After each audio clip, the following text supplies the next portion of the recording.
tadi kan Mbak udah nyeritain tentang ada kelebihan, enak nggak enaknya sebagai seorang anak tunggal.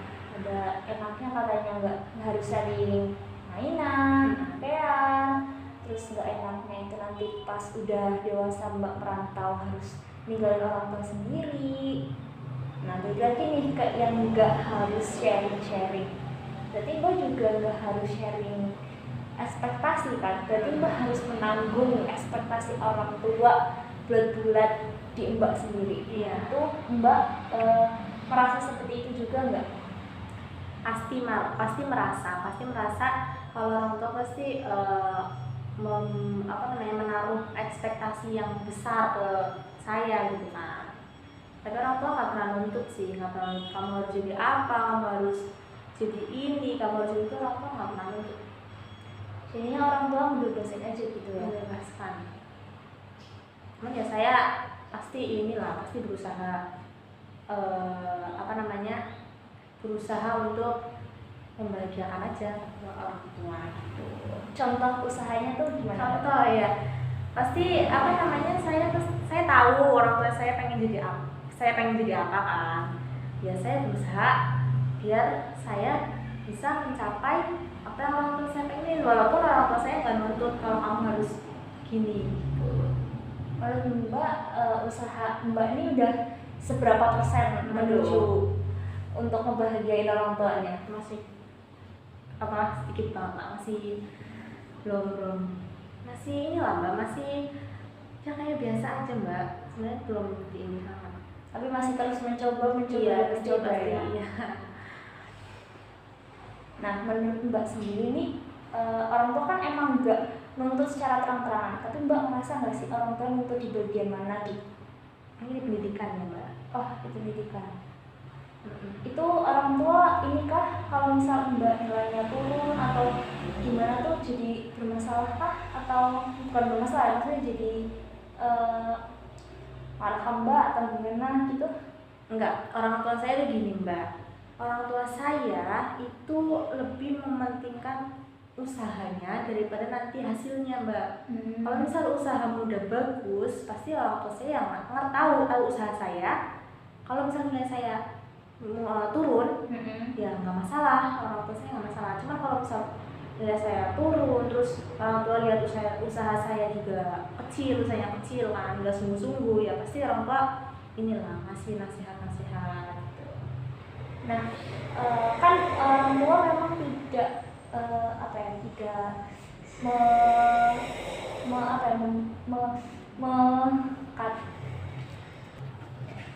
Nah kan walaupun orang tua nggak marah, nggak terlihat yang gimana kalau nggak turun, tapi gimana sih perasaan Mbak sendiri pas ya di bidang orang tua aku hati banget malah aku turun, itu gimana Mbak perasaannya? Yang pertama ini Mbak, kecewa sama usaha sendiri, berarti introspeksi diri aja gitu. Berarti selama ini aku kurang belajarnya gitu kan, kayak gitu aja sih Mbak. Kayak kita merasa bersalah ke diri sendiri, juga merasa bersalah ke orang tua, nggak enak sama orang tua gitu kan. Walaupun orang tua nggak nuntut ya Mbak, orang tua nggak nuntut, tapi tetap aja merasa bersalah gitu. Nah merasa bersalah itu biasanya Mbak cuma dipendam sendiri atau diungkapin kayak maaf ya, mungkin nilainya segini belum bisa nyenengin atau gimana? Iya, minta maaf. Oh minta maaf. Terus respon orang tua gimana? Iya itu, kalau misal emang usaha saya udah dilihat sama orang tua, saya udah berusaha gitu, ya udah nggak apa-apa. Oke. Nah terus tadi kan udah introspeksi diri tuh. Nah terus setelahnya apakah menjadi lebih baik atau gimana Mbak? Pasti berusaha jadi lebih baik kan. Ya. Iya gitu, dengan yang meningkatkan usaha-usaha yang mungkin kemarin itu masih kurang usahanya gitu. Kayak contohnya kita di bidang pendidikan nih, yang kemarin nggak les nih, kita usaha biar nilai kita misal jadi maksimal, berarti kita harus les di semester ini, les gitu. Oke. Nah tadi kita udah membicarakan terkait ada enak gak enaknya, ada senang enggaknya sebagai anak tunggal. Nah, Mbak selama menjalani kehidupan sebagai seorang anak tunggal, Mbak memandang diri Mbak sebagai anak tunggal itu gimana? Kalau saya memandang bisnis sebagai anak tunggal ya ini Mbak, biasa aja.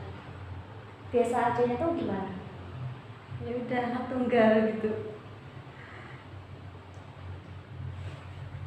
Iya, gimana? Biasa aja ya, misalnya kayak dari memandang diri.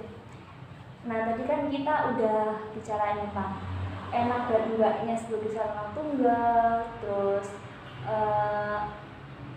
senang atau enggaknya, enggak ngomong senang atau enggaknya sih. Nah, tadi kan kita udah membicarakan tentang kelebihan enak dan enggaknya sebagai seorang tunggal. Nah, menurut Mbak nih, selama Mbak menjalankan kehidupan sebagai seorang anak tunggal, itu gimana sih Mbak memandang diri Mbak sebagai seorang anak tunggal gitu? Biasanya anak tunggal itu biasanya dipandangnya kan yang manja gitu ya, yang kalau apapun diturutin gitu. Kalau saya memandang diri saya sendiri ya, yang pertama ya manja juga, manja. Terus tapi apa ya Mbak? Saya juga sebenarnya nggak mau jadi anak manja Mbak. Saya berusaha aja biar jadi anak manja. Ya, gitu lah Mbak. Tadi kan Mbak bilang katanya anak apa manja terus apa diturutin.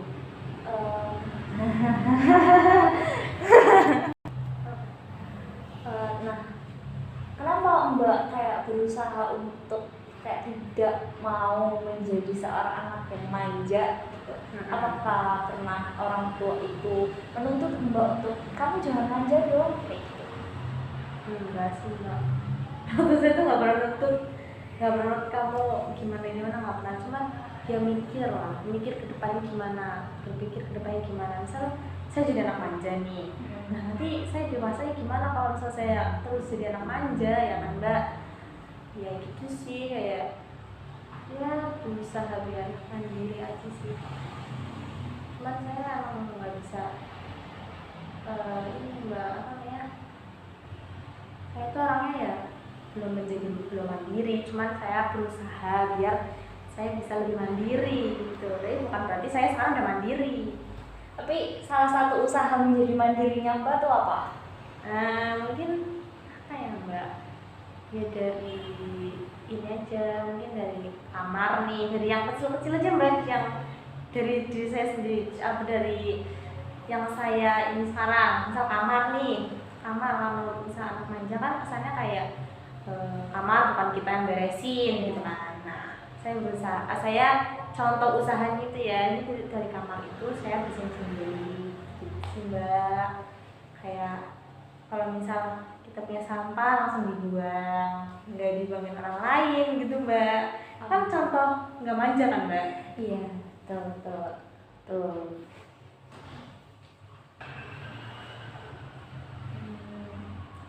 Apa tadi terakhir kata-katanya ya?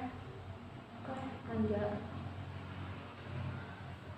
Ya, berarti Mbak mandang diri Mbak tuh sebagai anak yang manja, tapi Mbak juga pengen untuk keluar dari zona kemanjaan itu. Ya.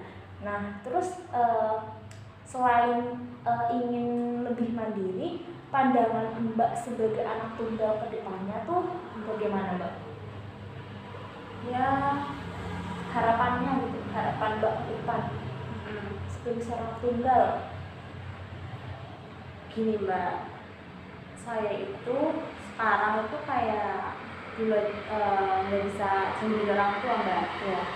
Dulu nih boarding school kan, itu jauh dari orang tua saya tuh nggak bisa, jadi saya pulang-pulangan. Nah, sedangkan besok saya semakin kesana kan saya semakin besar, saya kuliah, pasti kan nggak mungkin kayak sering banget pulang itu kan kayak ya nggak tahu. Kalau misal kuliah dekat ya mungkin bisa, tapi kalau misal kuliahnya jauh kan kita nggak ada yang tahu ya Mbak. Nah pasti kan saya harus bisa kayak jauh dari orang tua gitu kan, lebih mandiri lah istilahnya. Nah itu tadi lebih mandiri. Ya itu saya saya tuh nggak tahu kenapa kalau dari jauh dari orang tua saya nggak bisa mbak. Iya, jadi saya pengen, bukan saya pengen jauh dari orang tua, tapi saya pengen kayak lebih apa ya, lebih apa istilahnya mbak? Memberanikan diri. Iya, memberanikan diri untuk jauh dari orang tua, jauh dari rumah gitu.